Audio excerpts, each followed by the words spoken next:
Escola dominical, feita pra mim, pra você. Espaço pra crescer e a Bíblia conhecer, sempre junto com você. Sempre junto com você. Sempre junto com você.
A graça e a paz da parte de nosso Senhor e Salvador Jesus Cristo vos seja multiplicada.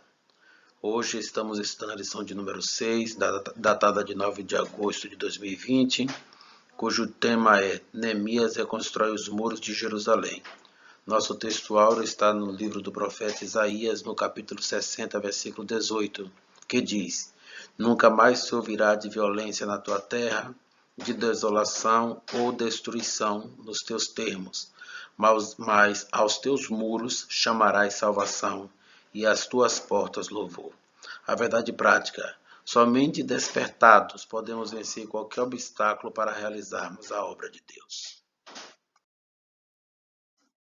A nossa leitura bíblica em classe está no livro de Neemias, capítulo 1, versículos de 1 a 4, e no capítulo 2, versículos de 1 a 9. No capítulo 1, as palavras de Neemias, filho de Acalias.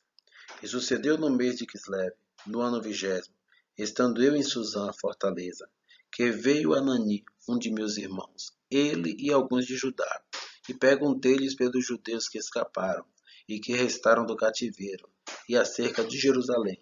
e disseram-me: os restantes que ficaram do cativeiro lá na província estão em grande miséria e desprezo, e o muro de Jerusalém fendido, e as suas portas queimadas a fogo. E sucedeu que, ouvindo eu estas palavras, assentei-me e chorei, e lamentei por alguns dias, e estive jejuando e orando perante o Deus dos céus.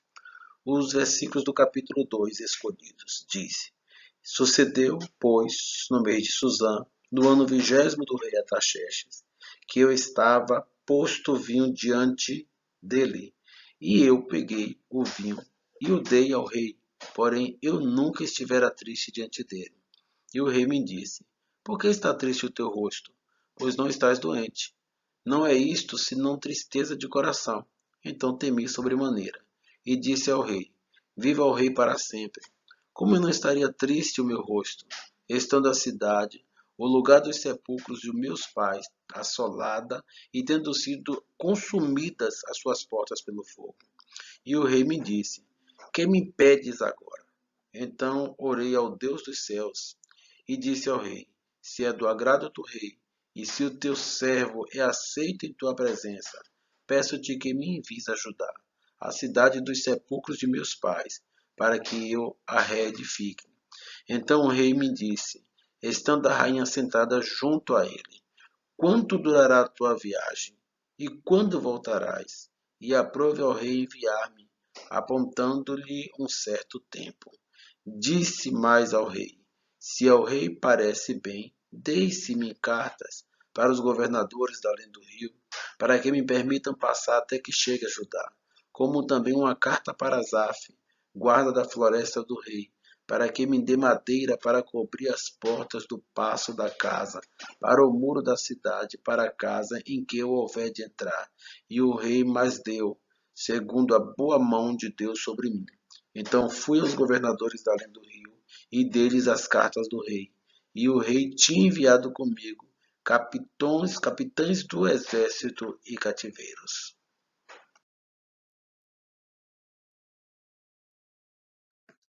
Meus prezados irmãos, nesta semana estamos estudando a lição que tem por título Neemias reconstrói os muros de Jerusalém. Então, o que nós observamos é que depois que o povo recebe a ordem para retornar à sua terra, encontra uma terra totalmente assolada, como diz a Bíblia, um verdadeiro assombro. E agora, como recomeçar a criar a possibilidade de vida nessa terra, tanto na questão da agricultura, como da pecuária, como também na tecelagem, que era a produção fabril daquela época, e tantas outras coisas que eram produzidas em Israel, ou mais precisamente em Judá e Jerusalém. Já havia sido levantado o altar, que era o símbolo de culto. Depois de muita luta, muita dificuldade, o templo já havia sido erigido. No primeiro ano do retorno, foi recebido a ordem para reconstruir os muros. Ficou parado cerca de 15 anos. Depois retomou-se o trabalho, 22 anos depois, o templo estava sendo inaugurado. Mas o povo não estava bem, apesar de que havia um templo, um local de culto, havia ainda muita pobreza em Israel, em Judá, em Jerusalém mais precisamente. E diz a Bíblia que nem todos voltaram, foram 3 caravanas de retorno durante esse período. Um grupo voltou com Zorobabel, outro grupo volta com Esdras e assim sucessivamente, mas ainda tinha muita gente ainda no cativeiro. E essas pessoas que estavam no cativeiro, de qualquer sorte, alguns ainda retornariam futuramente. Outros não teriam essa possibilidade de voltar, como eu já falei aqui aos irmãos, a Bíblia não traz o registro que Daniel teria voltado do cativeiro. Tudo indica que pelo fato de ser um dos assessores principais do império, Daniel certamente por lá ficou. Mas aqui tem uma figura dessa semana com outro personagem bíblico que é Neemias. Me chama a atenção nesse textuário de hoje que está escrito no livro de Isaías. E aí os irmãos vão perguntar por que o textuário está em Isaías falando exatamente dos muros. E Isaías viveu 700 anos antes de Cristo. E o fato do retorno do cativeiro aconteceu 400 anos antes de Cristo, ou seja, diferença de aproximadamente 300 anos.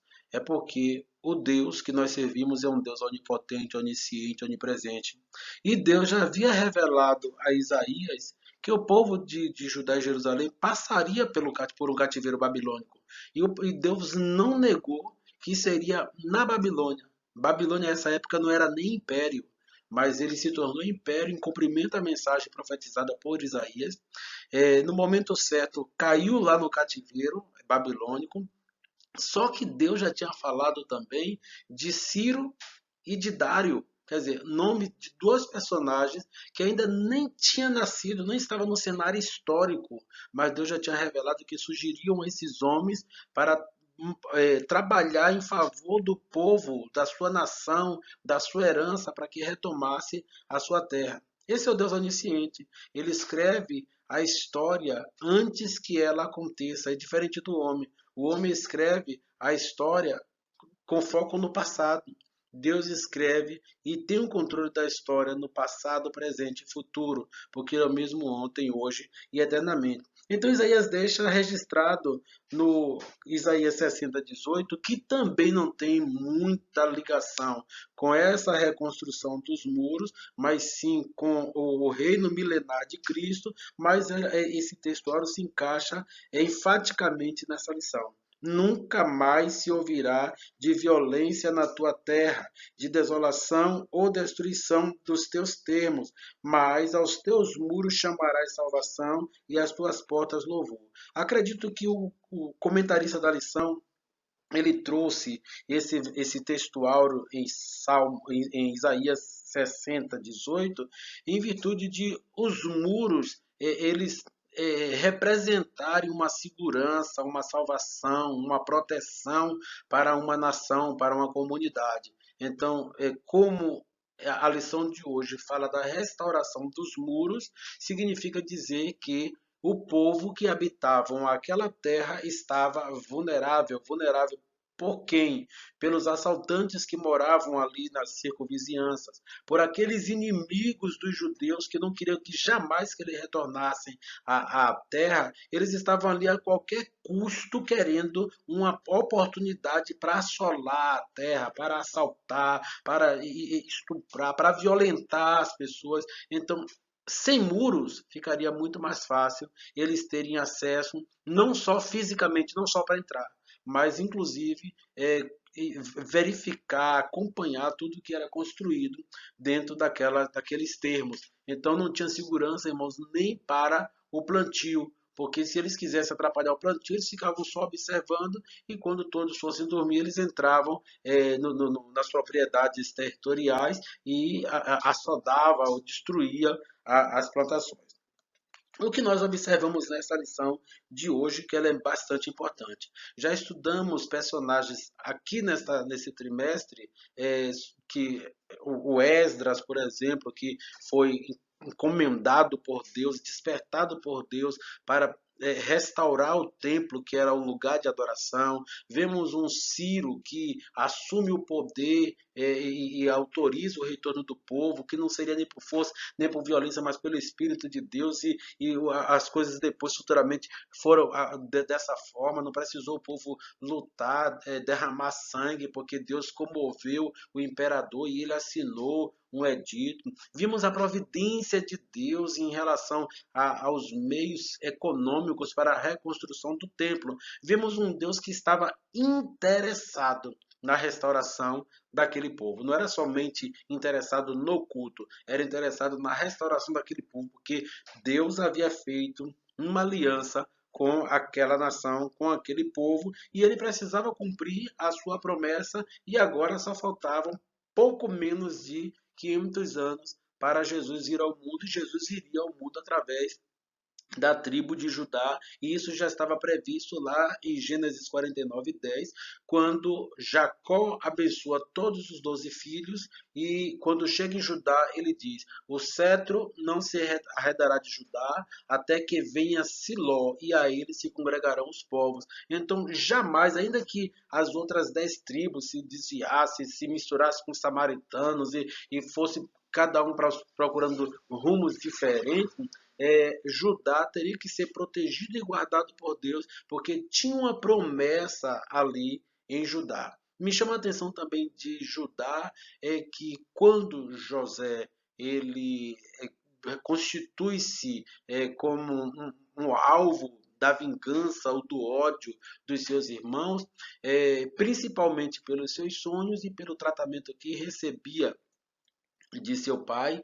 O que nós vemos é que aquela túnica que José recebeu não era exatamente para ele, não deveria ser dele, porque ele não era o mais velho, deveria ser de Simeão o mais velho. Então todos eles tentaram tramar, mas Judá protegeu nesse momento a José, quando ele vendeu aos ismaelitas, isso corroborando com o plano de Deus para ele se tornar um grande governador. Então Judá tem seus méritos diante de Deus para ter essa proteção. Não quero dizer que não foi a graça que alcançou a Judá, não. Mas eu quero dizer que eles tinham uma postura um tanto diferente. E se vocês forem observar, Davi era da tribo de Judá. E quando ele fez o censo, a tribo de Judá era que tinha um número gigantesco de soldados. E não é só no momento de Davi, não. No deserto também, quando no livro de Números, os irmãos observam que o número de soldados de todas as tribos, Judá supera em número de homens que entram na batalha. Então, Deus tinha uma aliança muito forte com esse povo e ele cumpria as suas promessas. Essa lição de hoje ainda traz para nós algumas reflexões que nós iremos discorrer aqui ao longo dos comentários. A primeira parte da lição, o primeiro tópico, ele trata do seguinte tema: Deus responde às orações de Neemias. Esse tópico está dividido em mais 4 subtópicos. O primeiro subtópico é Deus envia emissário a Neemias. Neemias, angustiado, jejua e ora. Deus responde às orações de Neemias e Deus despertou o rei a atender o pedido de Neemias. Vamos por parte. Deus envia emissário a Neemias. Às vezes, irmãos, a gente acha que Deus tem que ter um modo específico de trabalhar. Deus revela, Deus é onisciente, ele compartilha os segredos dele com os seus servos. E ele tem inúmeras maneiras de revelar as coisas que ele quer e como ele quer, ele faz.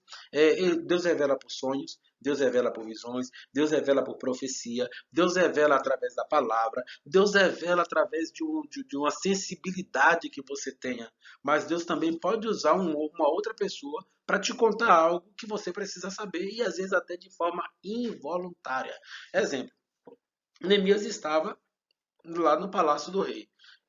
O rei era Artaxerxes, Artaxerxes era filho de Xerxes, e Xerxes foi o rei que casou com a rainha Esté. Então, Artaxerxes, quem era ele? Era um enteado de Esté. Esté foi madrasta de Artaxerxes.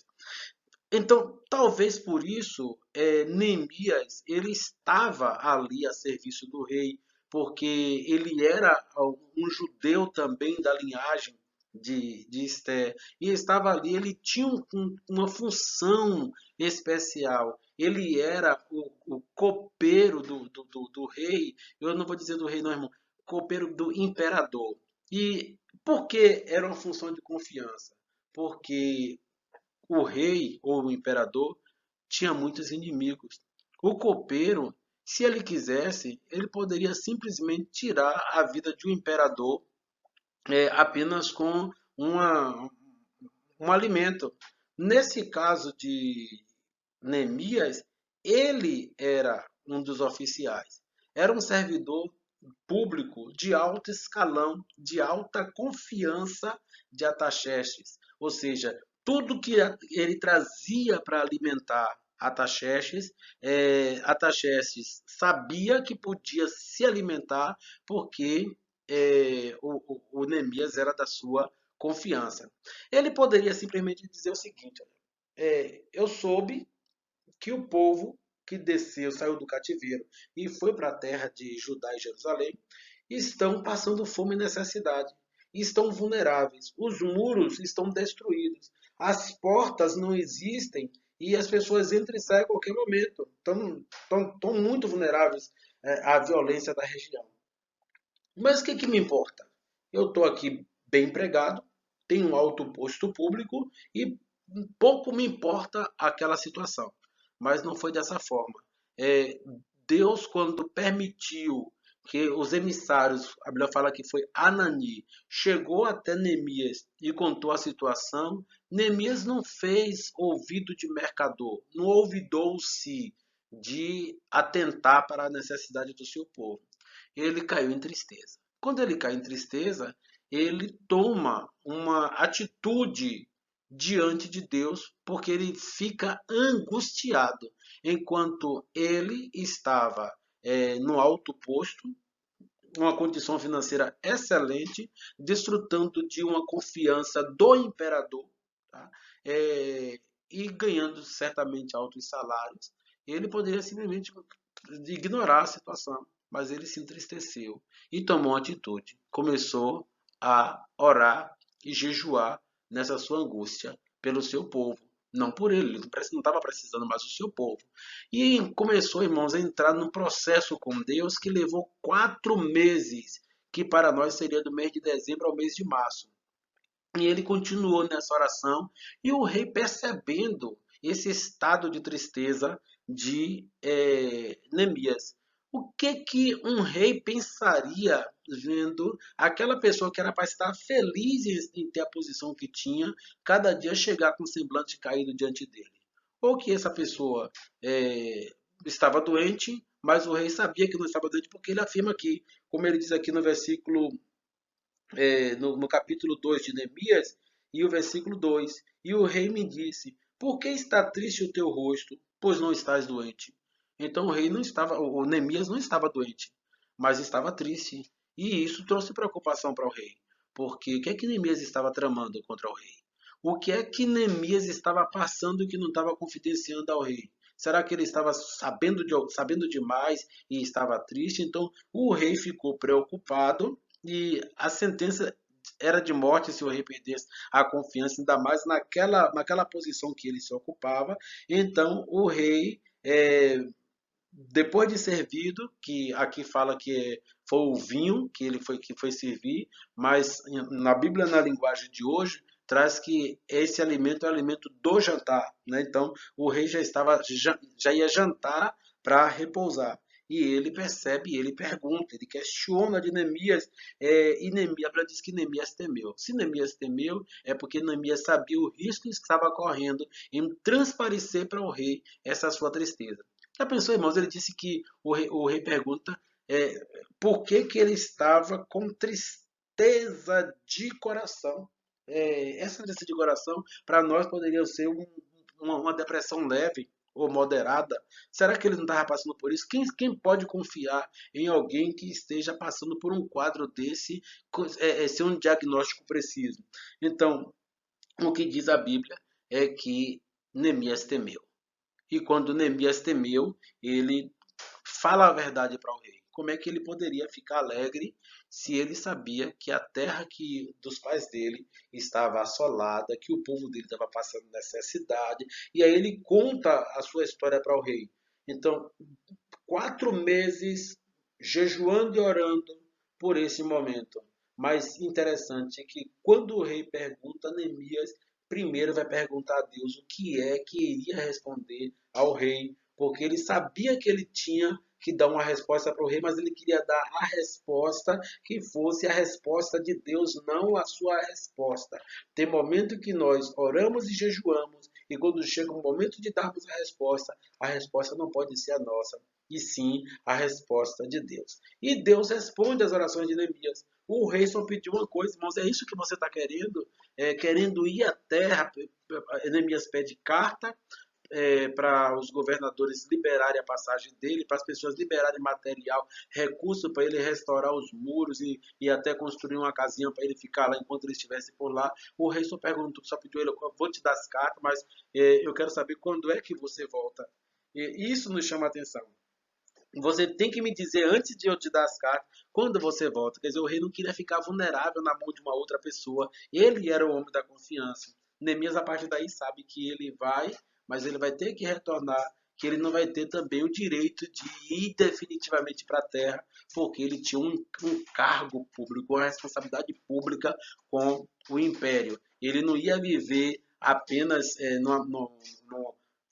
numa cidade ou num país que era dominado pelo império. Ele ia viver no centro do império. E Deus respondeu às orações de Neemias. E Deus despertou o rei a atender o pedido de Neemias, liberando cartas até para as pessoas liberarem as matérias-primas para o trabalho que seria realizado na restauração dos muros.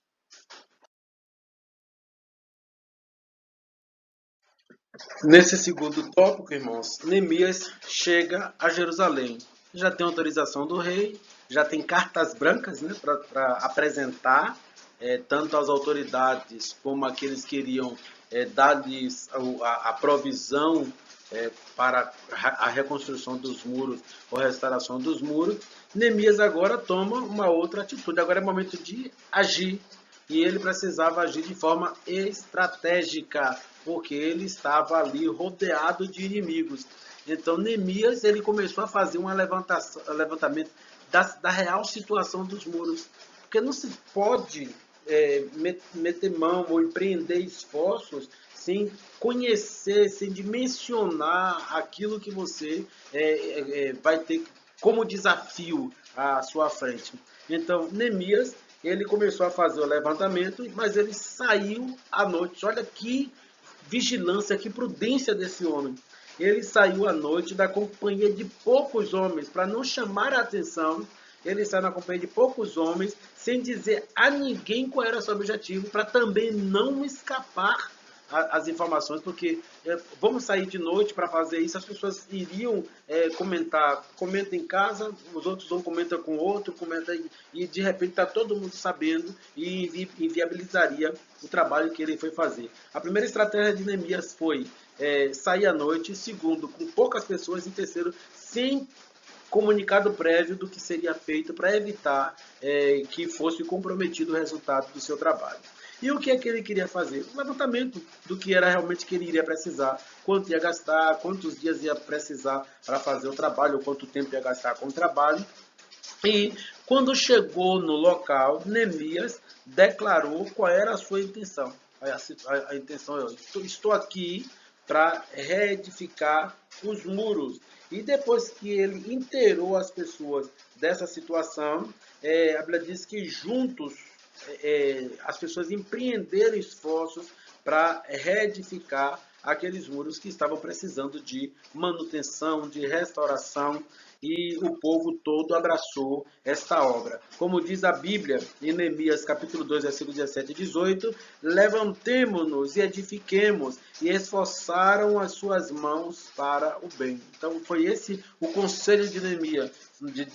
Ele estava ali como um líder, alguém que tinha que encorajar. Existiriam dificuldades, existiriam desafios, não seria fácil o trabalho de restauração dos muros, mas ele estava ali pronto a encorajar aqueles que estariam abraçando esta obra.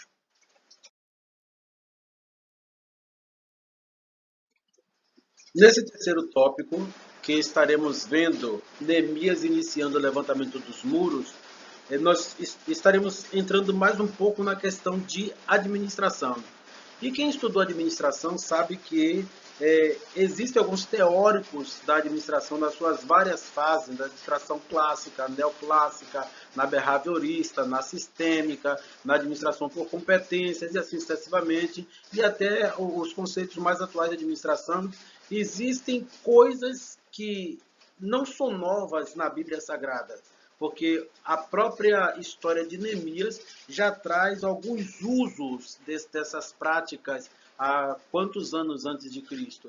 Há cerca de 450 anos antes de Cristo, juntando com 2020, vai dar mais de 2.600 anos atrás, já se praticava o que a administração estuda hoje.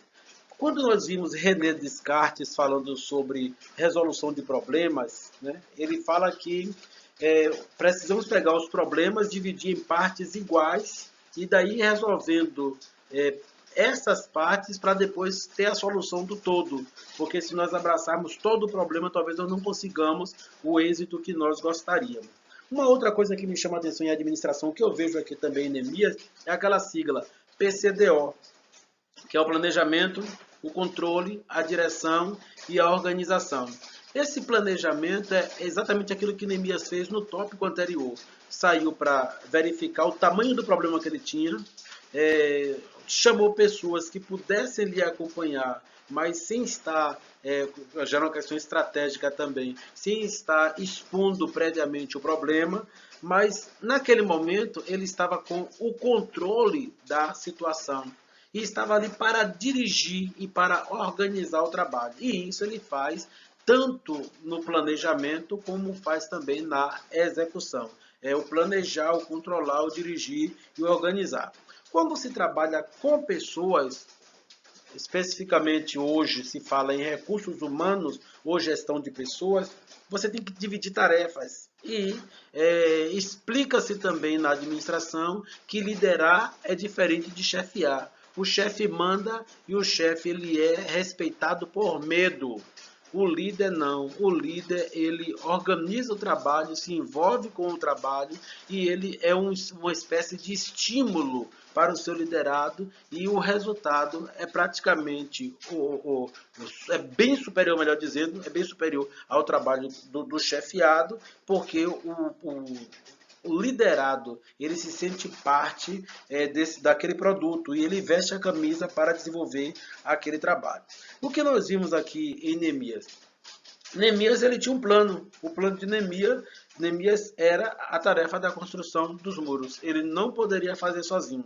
Ele já tinha autorização do rei e já tinha o material disponível para solicitar a qualquer momento que precisasse para reconstruir os muros. Mas só isso não era suficiente, ele precisava de pessoas para fazer esse trabalho. E então ele, de uma forma bem sábia, ele divide os trabalhos entre grupos que são encarregados de levar entulho, grupos que são encarregados de trazer matéria-prima, grupos que são encarregados de levantar os muros, grupos até, irmãos, que ficaram apenas com a parte de construção dos muros que eram vizinhos de suas residências. Então, as pessoas não tinham que sair para muito distante, eles se ocupariam dos muros que passassem perto da sua residência. E como foi que ele dividiu esse trabalho? Ele dividiu os muros em partes iguais, onde as referências dessas partes era cada uma das portas dos muros. Então, nós vemos aí exatamente divisão de tarefas e divisão por competência, né? As pessoas iriam trabalhar naquele momento dentro das suas limitações, dentro da sua capacidade e dentro das suas habilidades. A tática de Neemias foi engajar a todos os judeus. Esse trabalho é nosso. Nós não vamos chamar pessoas de fora para construir. E ele conseguiu. Isso que é um bom líder. Ele conseguiu envolver a todos. Isso é ser diferente de chefe. O chefe, ele se aproxima de alguns e atemoriza os outros. O líder, ele abraça a equipe e trabalha com todos. E foi isso exatamente o que Neemias fez. Envolveu todos para o trabalho e estava também ali com todos. E o que foi que ele viu? Ele viu uma união que estava trazendo prosperidade para aquele trabalho. Mas, irmãos, não tem nada que se faça, que não vai haver levantes e dificuldades. E muitas vezes, principalmente quando é algo que vai mexer com o espiritual ou que envolve promessa de Deus, o adversário ele vai entrar assim, e ele vai tentar minar dentro. Ele não vai levantar inimigos de fora, ele vai minar dentro. E começou ali a luta de classe. É lamentável. Nessa lição nós temos que falar sobre isso. Mas precisamos estar atentos porque as classes podem ser diferentes. Mas nós não podemos nutrir o ódio um pelos outros ou um contra os outros. Essa luta de classe, o meu grupo, o meu conjunto, as pessoas que eu lidero, e aí você começa a entrar em um conflito que não ajuda na construção dos muros, só faz simplesmente paralisar e deixar sentimentos nocivos nos corações. Então, quando começam agora os ricos e os pobres dentro dessa construção se conflitarem, aí surgem os primeiros problemas que ameaçam tanto a união dos judeus como o produto dessa união que seria a construção dos muros. Que Deus nos guarde.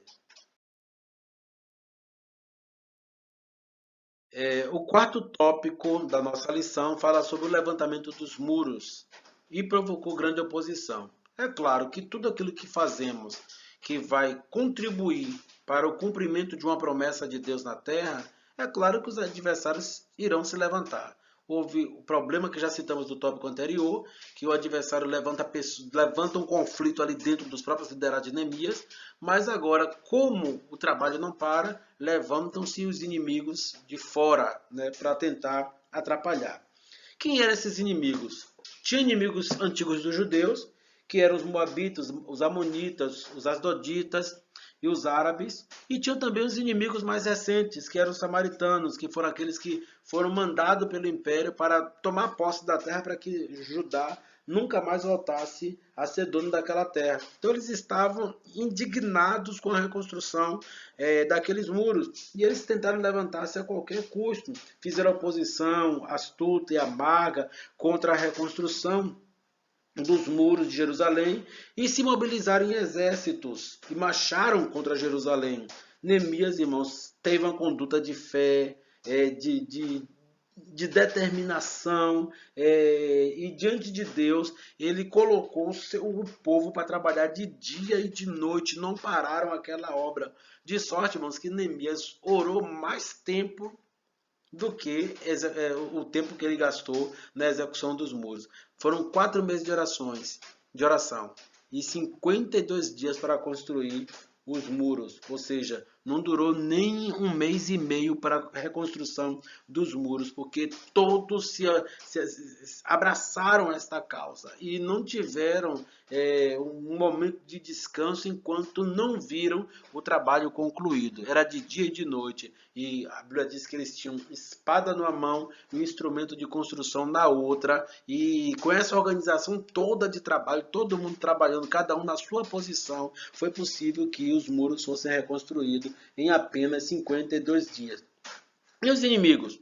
Os inimigos, infelizmente, tiveram que admitir que o Deus, na verdade, né, o Deus de Israel, o Deus de Judá, foi quem fez aquele milagre.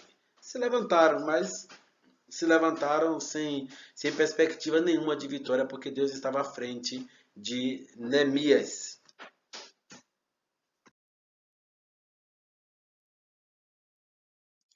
Nesse quinto tópico da nossa lição, fala que o muro foi solenemente inaugurado. Depois de tanto trabalho, tanto desafio, tantos embates com os inimigos, tantos conflitos que surgiram dentro do próprio grupo de trabalho, porque onde tem ser humano vai ter sempre conflitos de ideias, conflitos de interesses, e esses conflitos é natural surgir, onde tem ser humano vai ter que haver esses conflitos. Mas quando tem um Deus à frente, quando tem um líder com visão, nenhum desses problemas é capaz de paralisar uma grande obra. Tá? Serve apenas de estímulo, mas no momento em que os muros se acabam a sua construção, todos estavam juntos, esquece os conflitos, esquece os problemas, e agora todos unidos em um só propósito, adorar aquele que vive e reina para todo sempre. Então, não tinha pessoa ideal para se agradecer. Não era o homem Neemias que abriu mão de estar no palácio do Palácio Imperial para vir reconstruir os muros em Jerusalém. Não, o mérito não era dele. O mérito também não era do sacerdote nem dos levitas. O mérito também não era do povo. O mérito era de Deus. Foi Deus quem despertou Neemias. Foi Deus quem enviou um emissário até ele. Foi Deus quem respondeu dos céus. Foi Deus que proveu todas as coisas. Foi Deus que deu vitória e estratégia ao seu povo para reconstruir os muros. E agora ninguém melhor do que Deus de receber a honra, a glória, o louvor e a adoração. E agradecer a Deus por ter aqueles muros que representavam muito para os judeus. É exemplo da sua segurança, da sua proteção, como nós já falamos no início da lição.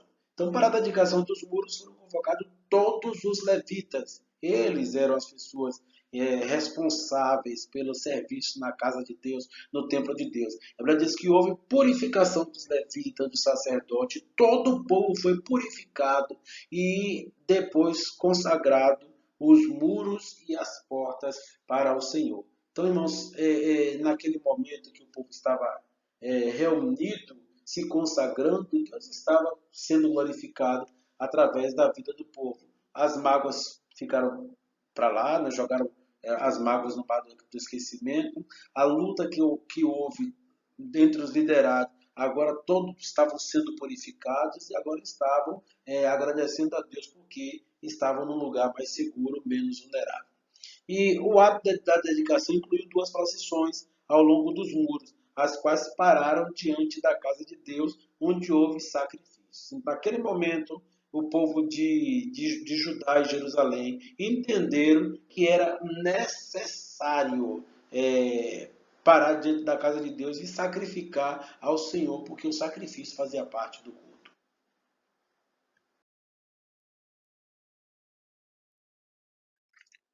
Esta lição sobre a reconstrução dos muros trazem para nós uma grande conotação espiritual. No tópico 6, os muros trazem ensino simbólico importante. A Bíblia fala da salvação como um muro. E nós vemos essa salvação como um muro no texto áureo, que foi assim, muito feliz o comentarista em escolher esse texto, esse versículo que ainda vai se cumprir no milênio, mas ele já trouxe para essa lição de hoje. O muro representa salvação. Quem está dentro dos muros está salvo. Quem está fora dos muros está vulnerável, está perdido.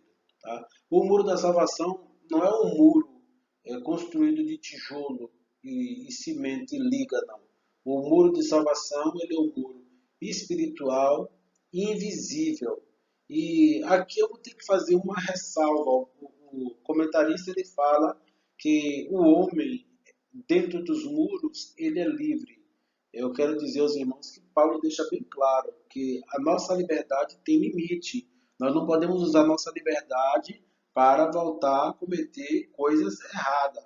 O muro da salvação é uma permanente linha divisória entre o reino de Deus e o reino deste mundo.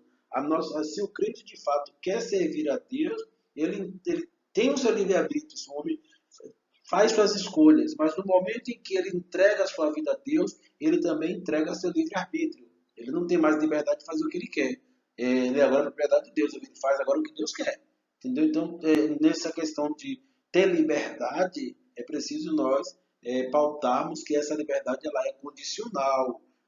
Se você quiser ter liberdade, se eu quero ter liberdade, eu simplesmente não posso estar dentro dos muros. Eu faço o que eu quiser. Eu tenho o livre-arbítrio de ficar dentro dos muros ou fora dos muros. Mas se eu decido ficar dentro dos muros, eu prego para Deus assim, o meu direito de escolha agora está entregue nas suas mãos, porque eu também estou entregando toda a minha vida. Faça as escolhas por mim. Então, nosso livre-arbítrio entregamos para Deus. E aí nós temos aquele versículo, seja feita a tua vontade, né? O versículo que trata da oração do Pai Nosso. Se nós pedimos para Deus fazer a vontade dele, eu tenho que estar aberto para a sua vontade dele prevalecer. Se eu só um minuto para me fazer a minha vontade. Não, a vontade de Deus tem que prevalecer em nossas vidas. Que Deus abençoe a sua igreja, que abençoe o seu povo e que esses muros simbólicos estejam sempre nos guardando, né, nos protegendo, nos livrando, que Deus sempre esteja levantando essa muralha de proteção. Eu não digo agora nem só de salvação, no sentido espiritual, mas inclusive de proteção contra essa pandemia, contra a violência generalizada na cidade e série de outras coisas investidas do adversário. Que Deus abençoe você e Deus abençoe a tua casa. Concluindo mais uma lição, fica para a nossa reflexão de hoje. Sempre haverão desafios em nossa jornada, mas quando somos despertados pelo Altíssimo e nos posicionamos diante dele e dedicamos-nos à sua obra, as portas se abrem e outras vidas são agregadas ao projeto que Deus nos confiou. O jejum e oração ainda constituem-se em estratégia que permite realizarmos grandes coisas para Deus. Senhor meu Deus e eterno Pai, é no nome do teu Filho amado Jesus Cristo que nós ligamos-nos com teu trono nesta hora. te pedindo uma bênção toda especial para este servo, esta serva tua, que está nos alcançando através desta mídia. Deus amado, que o seu lar seja abençoado, que tu possas ter a liberdade de entrar em cada cômodo desta casa e alcançar as vidas que estão carentes, meu Senhor, de libertação, de proteção, de provisão, de auxílio. Que tu possas, meu Senhor, dar saúde, meu Senhor, que tu possas restabelecer saúde, que tu possa restabelecer empregos, que tu possa restabelecer a relação conjugal, que tu possa trazer harmonia para esta casa, meu Senhor, que tu possa repreender toda sorte de enfermidade do corpo, na mente, meu Senhor, no espírito, na alma, que tu possa lançar por terra todo indício de depressão, de esquizofrenia, megalomania ou qualquer outra síndrome, meu Senhor, qualquer outra patologia psicológica ou até física, meu Senhor. Eu sei que tu és o Deus do impossível, o médico dos médicos, o Deus onipotente, o Deus onisciente, onipresente, imutável, eterno, que penetra todas as coisas, que sabe todas as coisas e que tem planos e projetos distintos na vida de cada pessoa. Eu te peço agora, meu Senhor, que essas pessoas que estão sendo alcançadas, que deem lugar à tua voz, à tua palavra, que sejam tocadas por essas palavras que foram faladas aqui, e que essas palavras que são vivas, meu Senhor, elas possam produzir vida, meu Senhor, a cada um ouvinte. Ó Deus, eu não sei quais as intenções, quais os projetos que essas pessoas têm de vida, e eu não sei se elas estão aliadas com a tua vontade, mas de qualquer sorte, meu Senhor, nós te pedimos, ajusta, meu Senhor, a caminhada dessas pessoas para te adorarem, para te invocarem, para te servirem, traz de volta os distanciados, Senhor amado, faze, meu Senhor amado, eles se encontrarem novamente contigo, com o caminho, meu Senhor, com a jornada correta contigo. Ó Deus, vai livrando dos laços de morte, vai livrando, meu Senhor, de toda sorte, meu Senhor, de malignidade, meu Senhor, de estratégia do adversário para destruir, tu vai desfazendo, no nome de Jesus, ó Pai. Eu te peço uma bênção toda especial para esta casa, para esta família, para a sua parentela, no nome santo de Jesus. Amém.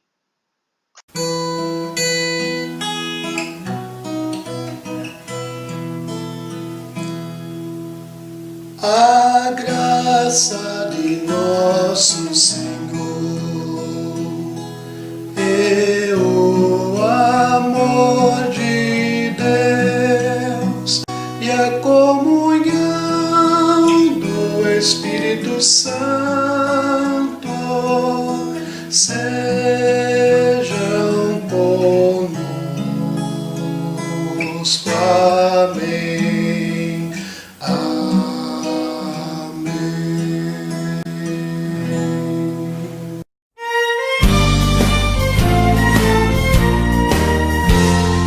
Surge um povo forte, revestido de poder, que não teme nem a morte, quem a ele obedecer. Coração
sou dos pés.